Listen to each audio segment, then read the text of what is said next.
Hello, boys and girls. I'm Amos Hastings, and this is the history of Frank Kravetz, an ordinary boy who grew up to do great things. I'll see you again in just a while.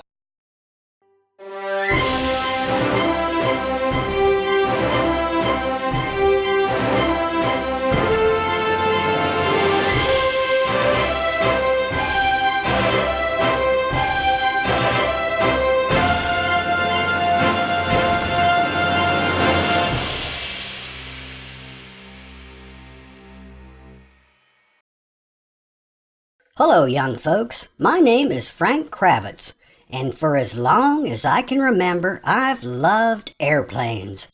Even when I was a boy, I'd stop my playing to watch them fly over our house. I'd build airplanes from balsa wood, powered by a rubber band. It was so much fun to wind them up and let them go, to watch them sail from the porch and rise higher and higher. "I want to fly in an airplane when I grow up," I told my mother one day. "Put your plane away, Frank," she said. "It's time to go to church." I didn't argue. Church was important to my family. It was important to me, too. Now, our neighborhood was a happy place, but there was trouble in the world. Some countries wanted to tell people what to do and when to do it, and Germany was one of those countries. The Nazis, led by an evil man named Adolf Hitler, ruled Germany. The Nazis didn't care for the United States, where everyone was free. And they didn't care much for God either. They wanted to rule the world. In 1939, Germany attacked Poland, and World War II began. Then, in 1941, the United States joined the war. And I wanted to fight for my country, but I was too young. I'd have to wait. And it was while I waited that I met Anne. Oh, was she pretty. My heart fluttered every time I looked at her. And Anne's heart fluttered too, I think. We began to spend a lot of time together, going to picnics and movies and parties. Oh, and baseball games. I was awful happy to have a girlfriend like Anne. Then one day I got a letter. It said I was old enough now, that I could join the U.S. Army Air Force and help win the war. I was sad to leave Anne and my family, but I was awful excited to fly and serve my country. The Army sent me to a base in North Carolina for training. I'll never forget my first training flight, the thrill of soaring far above the earth and clouds, just like I'd dreamed. When I'd finished my training, I was shipped to an air base in England. I'd be flying in a B-17 bomber with a bunch of other men.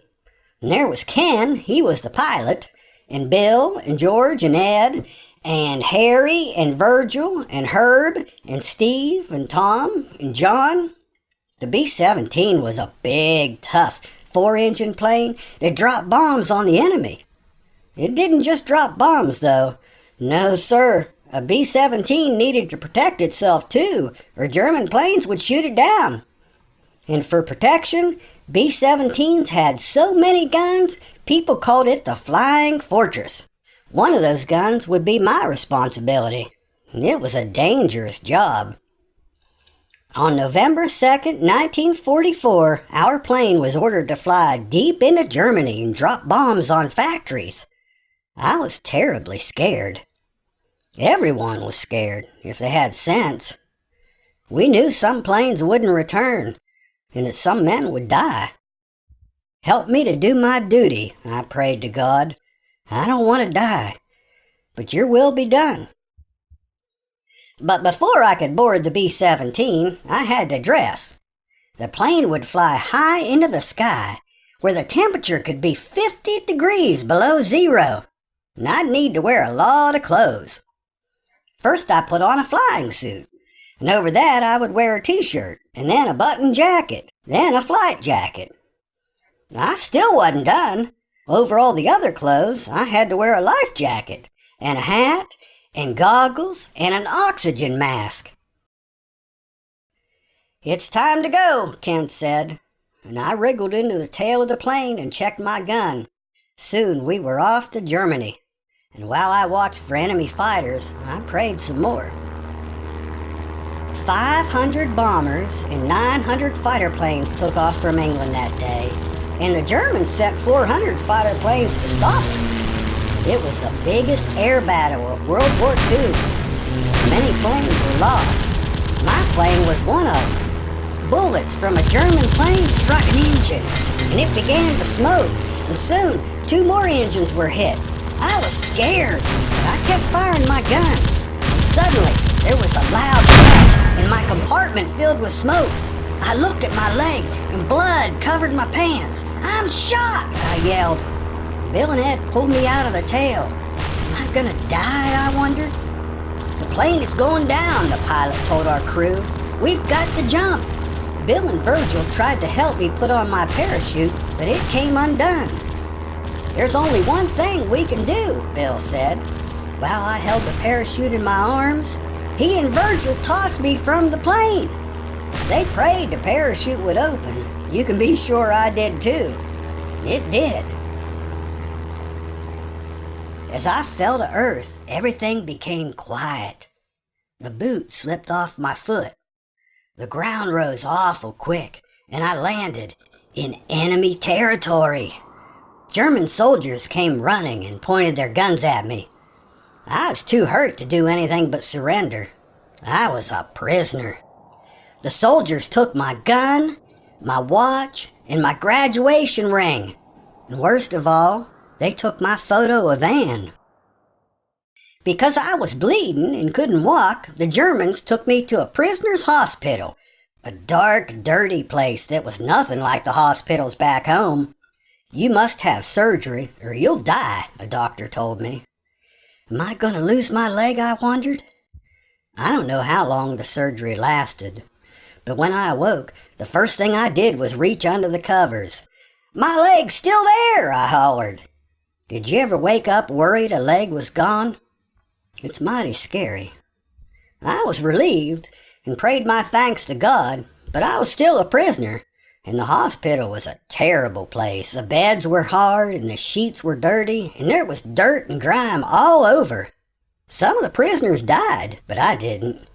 By and by, I began to feel better and could walk some. "You don't need a hospital now," a German told me one day. And they put me on a train, and I was off to a prison camp. Let me tell you, prison camp ain't summer camp. It was so bad, I missed the hospital. I was most always cold, and the Germans didn't give us much to eat either.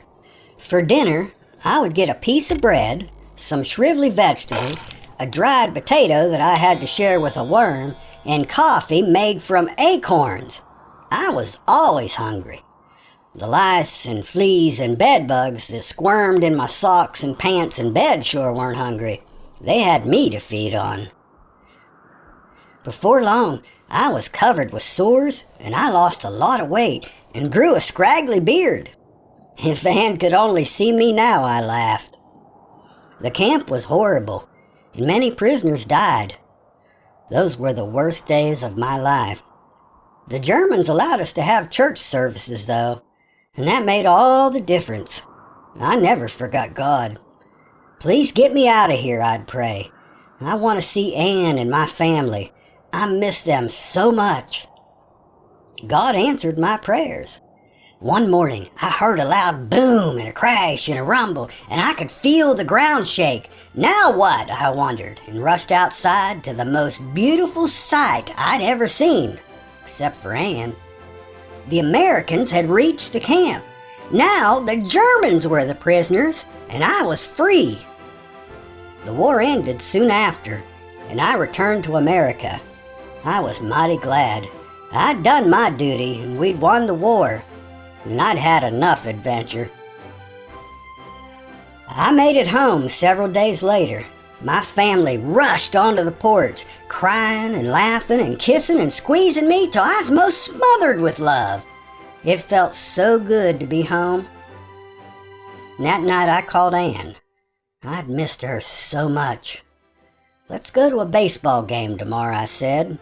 And during that game, I asked Anne to be my wife, and we were married the next year. Wars ain't fun, no sir. I'd seen friends die. I'd almost died myself. I'd been shot and thrown from a plane and captured and starved and nearly eaten alive by bugs.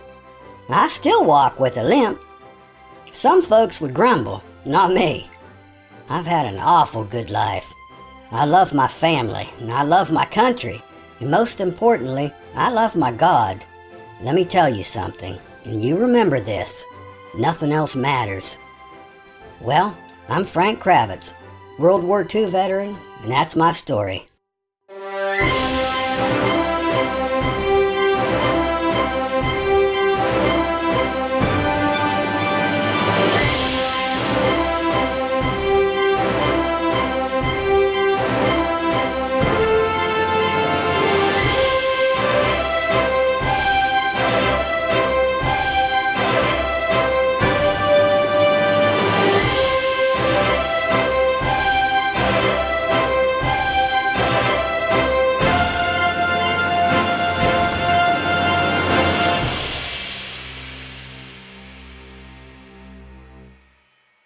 After 68 years of marriage, Frank's beloved Anne died on March 31st, 2015.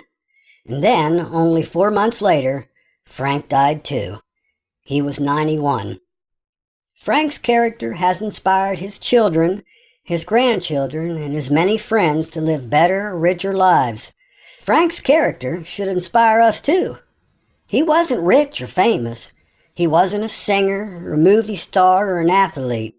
He was an ordinary boy who grew up to do great things. He was Frank Kravetz, an American hero. And I'm Amos Hastings, and I thank you for watching.